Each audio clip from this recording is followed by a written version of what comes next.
अस्सलाम वालेकुम, मैं हूं Tahira Furqan from traditional cakes. उम्मीद है जी आप सब खैर खैरियत से होंगे। तो आज जी बड़ा इंटरेस्टिंग सा केक बनने जा रहा है। वैसे तो मेरे सारे केक मेरे मुताबिक इंटरेस्टिंग ही होते हैं, और भाई क्यों ना हूँ, क्योंकि जिस बंदे ने बनाया है केक उसको तो वो काम अपना अच्छा ही लगेगा।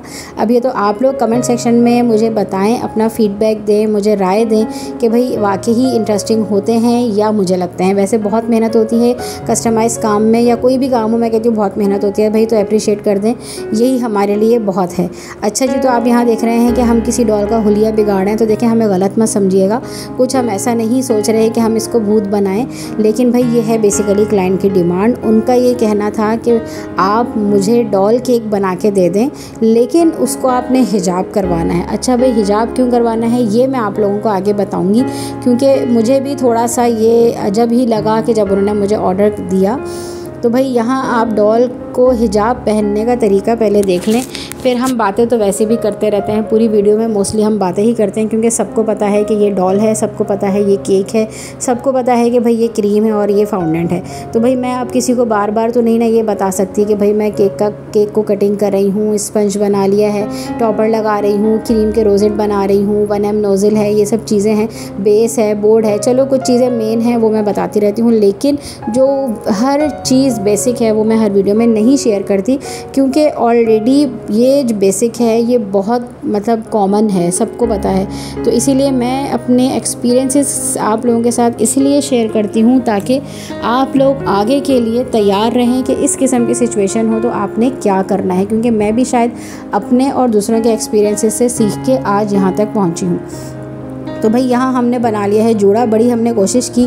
मेरी बेटी तो एक पॉइंट पर आके मुझे कहने लगी, मम्मा मैं इसके ना बाल काट के इसको गंजा कर देती हूँ, क्योंकि ज़ाहिर है बच्चे छोटे हैं और वो एक दो दफ़ा अपनी डॉल के साथ ऐसा कर चुके। बेसिकली मुझे ये चाहिए था कि ये जो बाल हैं ये नायलॉन के हैं और ये खुदा ना खास्ता फाउंडेंट में या केक के साथ गिर ना जाए ना। तो मैं बड़ी इससे इनसिक्योर हो रही थी, मुझे समझ नहीं आ रहा था मैं इसको किस तरीके से रैप करूँ, और मैं इसको यकीन जाने गंजा भी नहीं करना चाह रही थी, क्योंकि ये जिसके लिए केक बन रहा था अगर उसको पता चल जाता कि ये डॉल गंजी है तो वो बहुत बुरा मानती। तो खैर भाई मतलब मेरी नंद ने वाइंड अप कर दिया था कि बस मैंने इसको जूड़ा बना दिया है, लेकिन मैं सेटिस्फाई नहीं थी। तो मैंने उससे कहा कि भाई इसको सीलिंग रैप से आप रैप कर दो, ताकि खुदा ना खास्ता फाउंडेंट के साथ कोई बाल चिपक जाए तो वो रिस्क है, ख़तरनाक है। तो भाई फिर यहाँ हम उसको पहना रहे हैं हिजाब। अच्छा भाई, अब बात कर लेते हैं हम हिजाब की स्टोरी की। तो भाई ये तो आप लोग देख ही रहे हैं कि हिजाब बन रहा है, कोई इतनी रॉकेट साइंस नहीं है। ये मोस्टली वही हिजाब का डिज़ाइन है जो हम खुद ख़वातीन अपने सर पे हिजाब बांधती हैं। ज़्यादा रॉकेट साइंस नहीं की, कुछ करना चाह रहे थे कुछ और, लेकिन भाई हमें फाउंडेंट ने इजाज़त नहीं दी कुछ करने की, क्योंकि इतनी ज़्यादा फ़नकारियाँ हम कर रहे थे तो वो उसका जो सीलिंग रैप है वो उतर रही थी, और कोई मेरे पास चीज़ थी नहीं कि जिसको मैं उस एडजस्ट करती। मुझे अंदाज़ा नहीं था कि ये इतना टफ़ टाइम दे जाएगा मुझे।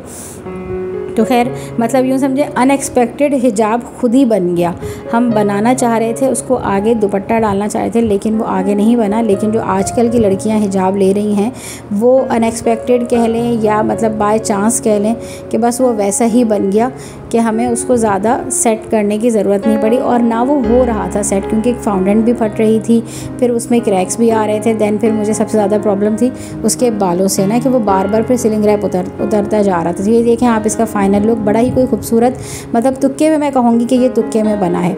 अच्छा, तो यहाँ ये केक है और इस पर उन्होंने मतलब मेरा ही डिज़ाइन था। स्क्रीन पर आप एक केक देख रहे होंगे सी ग्रीन कलर का डॉल वाला। इसमें खैर हिजाब तो नहीं किया हुआ डॉल ने, लेकिन यही सेम एग्जैक्टली उन्होंने मुझे कहा कि आप ये केक बना दीजिएगा। अच्छा भाई, इसकी स्टोरी मैं आप लोगों को सुनाना चाहूँगी। तो भाई स्टोरी कुछ ऐसी है कि हमारे एक रिलेटिव्स हैं, उनके रेफरेंस से एक मेरे पास ऑर्डर आया। उन्होंने मेरा नंबर किसी को दिया, उन्होंने अपनी बेटी की बर्थडे पे मुझसे केक बनवाया था, और उसके बाद उन्होंने अपने पोस्ट लगाई या क्या हुआ तो उनके जो दोस्त हैं वो बाहर रहते हैं, उन्होंने मुझे ये केक का ऑर्डर दिया, और उन्होंने मुझे कहा कि मुझे अपनी वाइफ़ के लिए केक चाहिए ना। मैंने उनको उसी हिसाब से डिज़ाइंस दिखा दिए। खैर वो मुझे कहने लगे कि आपने ना मेरे दोस्त की बेटी के लिए डॉल वाला केक बनाया था। मैंने कहा जी वो बच्ची 5 साल की है उसका मैंने डॉल केक बनाया था। कहने कि मुझे भी मेरी वाइफ़ के लिए डॉल केक ही चाहिए। मतलब 1 सेकंड के लिए मैं शॉक। मैंने कहा आपको वाइफ़ के लिए डॉल केक चाहिए? कहने कि जी बिल्कुल मुझे मेरी वाइफ़ के लिए डॉल केक चाहिए। मतलब क्लाइंट इज़ ऑलवेज़ राइट। मैं तो मतलब उनको थोड़े बड़े लेवल के केक दिखा रही थी, उन्होंने कहा नहीं मुझे डॉल ही चाहिए।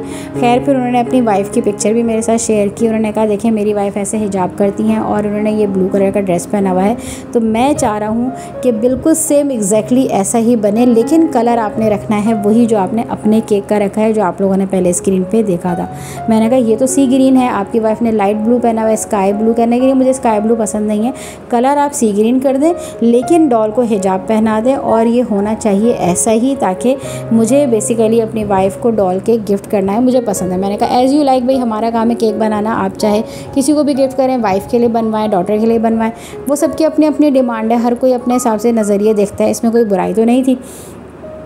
तो भाई हमने केक बना लिया, हमने सारे काम कर लिए। अब बात आई डिलीवर करने की, क्योंकि ज़ाहिर है वो ख़ुद यहाँ तो अवेलेबल थे नहीं, वो बाहर रहते हैं। उन्होंने आई थिंक अपनी वाइफ़ को इन्फॉर्म किया था या नहीं किया था, मुझे अब एग्जैक्टली ये बात याद नहीं, क्योंकि काफ़ी पुरानी बात है। ये उन दिनों की बात है जब दुबई में बहुत ज़्यादा बारिशें हो रही थी और वो दुबई में रहते हैं, तो हर वक्त मैं उनसे कॉन्टैक्ट नहीं कर सकती थी। अच्छा, मेरे राइडर जो हैं वो अल्लाह उनका भला करे भाई, वो बहुत अच्छे बंदे हैं और वो बहुत कॉपरेट भी करते हैं। सेकंड, वो ना सिचुएशंस खुद ही हैंडल कर लेते हैं, मुझे परेशान नहीं करते। जैसे अक्सर राइडर्स होते हैं कि कहाँ भिजवा दिया, लेट हो रहा है, फ्यूल लग रहा है, गलियाँ घूम रहे हैं, ये वो सारी फटीकें खुद मतलब एब्जॉर्ब करने के बाद इन दी एंड मुझे बस मैसेज कर देते हैं सेफली डिलीवर्ड। और फिर खुदा ना खास्ता कोई अप एंड डाउन होता है तो वो उसमें फिर मुझे मैसेज करके बताते हैं कि ये प्रॉब्लम हुई थी। इनके केक में भी कुछ ऐसा ही हुआ कि इनके घर में मतलब राइडर जब पहुँचा तो ज़ाहिर है ये पेड था ऑर्डर उनका ऑलरेडी, और वहाँ घर में किसी को पता भी नहीं था कि भाई किसको देना है या क्या है। अब वो कह रहे हैं कि मैं बेल बजा रहा हूँ, कोई आ नहीं रहा। अब मैंने उन्हें कहा कि आप सराउंडिंग में पूछें, कहने के मैं पूछ ही सकता हूँ, मैं किसी को हैंड ओवर नहीं करूँगा, क्योंकि ज़ाहिर है खाने की चीज़ होती है, थोड़ा रिस्क होता है, हमें प्रॉपर सिक्योरिटी प्रोटोकॉल के साथ काम करना पड़ता है। और देन फिर ये पेड भी था, हम जानते नहीं थे उन लोगों को, ऐसा ना हो मोहल्ले में किसी को दे बैठते, फिर वो रिस्पॉन्सिबिलिटी की भी बहुत बड़ी बात आ जाती है। तो खैर मेरे राइडर ने कहा कि आपको सिर्फ इन्फॉर्म कर रहा हूँ, आप अपनी तरफ से कुछ कर सकती हैं तो कर लें, अदरवाइज़ मैं देख लूँगा, मैं यहाँ वेट कर लूँगा, मुझे मसला नहीं है।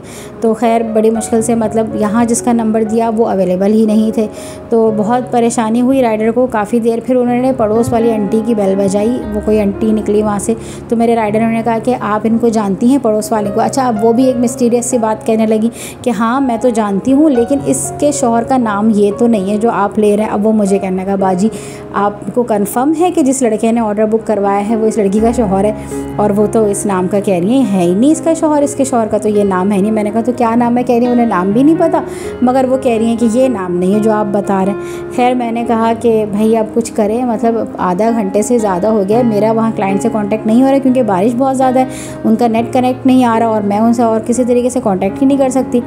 तो खैर उनके फिर आधे पौने घंटे बाद कॉल आई, कहने के जी मैंने केक बड़े ही इन्वेस्टिगेशन के बाद क्लाइंट को हैंड ओवर किया। मैंने कहा आपने क्या इन्वेस्टिगेशन की? कहने के पहली चीज़ तो मैंने वो जिनकी बेल बजाई, मैंने उन्हें कहा कि आपके पास इन खातून का नंबर है जिनके लिए मैं केक लेकर आया हूँ? उन्होंने कहा जी नंबर तो है। उन्होंने कहा अच्छा आप इनको कॉल करके बोलें घर से बाहर आ जाएँ। अब वो बेल बजा रहे हैं, वो घर से बाहर नहीं आ रही, पता नहीं बेल नहीं बज रही थी, क्या मसला था। तो खैर अब वो कहने लगे कि भाई उन आंटी ने भला हो उनका कि उन्होंने कॉल की तो वो खातून बाहर आई। तो मैंने उनसे जो आपने डब्बे के ऊपर, मतलब मैं ऐसी मतलब इन्फॉर्मेशन हम राइडर को तो नहीं देते ना, हमें ज़रूरत है। कहने के मैंने बाकायदा भाई बड़ी माजरत के साथ डब्बे में झांक के देखा कि नाम क्या लिखा हुआ है। तो उन्होंने खैर नाम भी शायद लिखवाया था और मैंने राइडर को बताया था कि भाई ये इनके हस्बैंड का नाम है। तो उन्होंने पूछा आप कौन हैं? तो वो आगे से उन्होंने बताया कि हाँ मेरा नाम ये है। उन्होंने कहा कि अच्छा आपका नाम ये है, तो वो नाम एग्जैक्टली केक के ऊपर लिखा हुआ था, आप यहाँ देख सकते हैं, मैं वही नाम जो है एडजस्ट कर रही हूँ। तो राइडर कहने लगा कि मैंने मतलब मुझसे उसने माजरत भी की कि बाजी देखें मैं कभी ऐसा नहीं करता, लेकिन मजबूरी थी तो मुझे देखना पड़ा केक के अंदर कि भाई नाम क्या लिखा हुआ है, शायद मैं उससे कुछ मदद ले लूँ। तो उन्होंने कहने कि मैंने उस खातून से नाम पूछा, उन्होंने कहा मेरा नाम ये है। मैंने उससे पूछा तुम्हारे शौहर का नाम क्या है? तो वो कहने लगी मेरे शौहर का नाम ये है। उन्होंने कहा भाई ये दो चीज़ें कंफर्म हो गई। मैंने कहा तुम्हारा शौहर कहाँ होता है? तो वो कहने लगी दुबई में होता है। तो कहने लगी जब 3 चीज़ें मुझे ये कंफर्म हो गई तो मैंने उनको केक हैंड ओवर किया। अब आप उनके हस्बैंड से पूछ लें कि वाकई उनकी वाइफ को वसूल हुआ है कि नहीं। मैंने कहा आपने तो पूरी की पूरी इन्वेस्टिगेशन कमेटी बिठा दी, अब पता नहीं वो क्लाइंट मुझे फ़ोन करके क्या बोलेगा। खैर भाई वो क्लाइंट भी मौके की नज़ाकत को समझ गया, क्योंकि उसे खुद अंदाज़ा था कि ऐसे हम किसी को केक हैंड ओवर नहीं कर सकते, क्योंकि बहुत रिस्पॉन्सिबिलिटी की भी बात है और प्रॉपर प्रोटोकॉल होता है, स्पेशली तब जब हमारे पास बाहर के क्लाइंट हो जो ऑलरेडी पेड हों। बाहर के क्लाइंट मैं ये नहीं कहूँगी कि आउट ऑफ कंट्री, मेरे पास आउट ऑफ सिटी के भी क्लाइंट्स होते हैं जो यहाँ केक डिलीवर करवाते हैं। मेरा प्रोटोकॉल उनके लिए भी सेम एज इट इज़ होता है, क्योंकि देखें सबकी अमानत हमारे लिए बहुत मैटर करती है। तो चाहे वो बाहर से कोई क्लाइंट आए या आउट ऑफ सिटी भी क्लाइंट कोई आए और वो मुझे ऑर्डर प्लेस करें यहाँ कराची में डिलीवर करने के लिए, तो मेरी पूरी कोशिश होती है कि मैं उनको प्रोटोकॉल दूसरे क्लाइंट से कंपैरिजन ज़्यादा दूँ, क्योंकि वो यहाँ अवेलेबल नहीं है। तो भाई जनाब ये थी स्टोरी। देन एक चीज़ और आई क्लाइंट की तरफ से, उन्होंने कहा कि केक में जो क्रीम थी टेस्ट थोड़ा मतलब बहुत वाव नहीं था। मैंने कहा वाव इसलिए नहीं था, एक तो आपका कलर बहुत डार्क था, मेरे पास ऑलरेडी सी ग्रीन कलर की कंप्लेन आ चुकी थी, लेकिन मैंने आपको फोर्स किया, आपने मुझे मना कर दिया कि मुझे यही कलर पसंद है। सेकंड, इस अंदर क्रीम कम लगाई थी मैंने डॉल केक में, लेकिन जो बाहर का था कोट उसमें मैंने ऑब्वियस सी बात है क्रीम ज़्यादा ही अप्लाई की थी, ताकि वो, क्योंकि मुझे डिज़ाइन ऐसे ही बनाना था। तो खैर ये थोड़ा सा उन्हें आइडिया नहीं था कि हैवी क्रीम की वजह से टेस्ट का डिफरेंस आएगा। तो बहरहाल उन्होंने कहा कि बाकी ओवरऑल 100% था, आपने जो कम्युनिकेशन की राइडर ने वो सब कुछ बहुत अच्छा था। तो इंशाल्लाह नेक्स्ट टाइम हम टेस्ट के मुतालिक भी कुछ चेंजेस कर लेंगे इन सेंस ऑफ डिज़ाइंस। तो भाई ये थी मेरी स्टोरी आज की, उम्मीद है आप लोगों को पसंद आई होगी।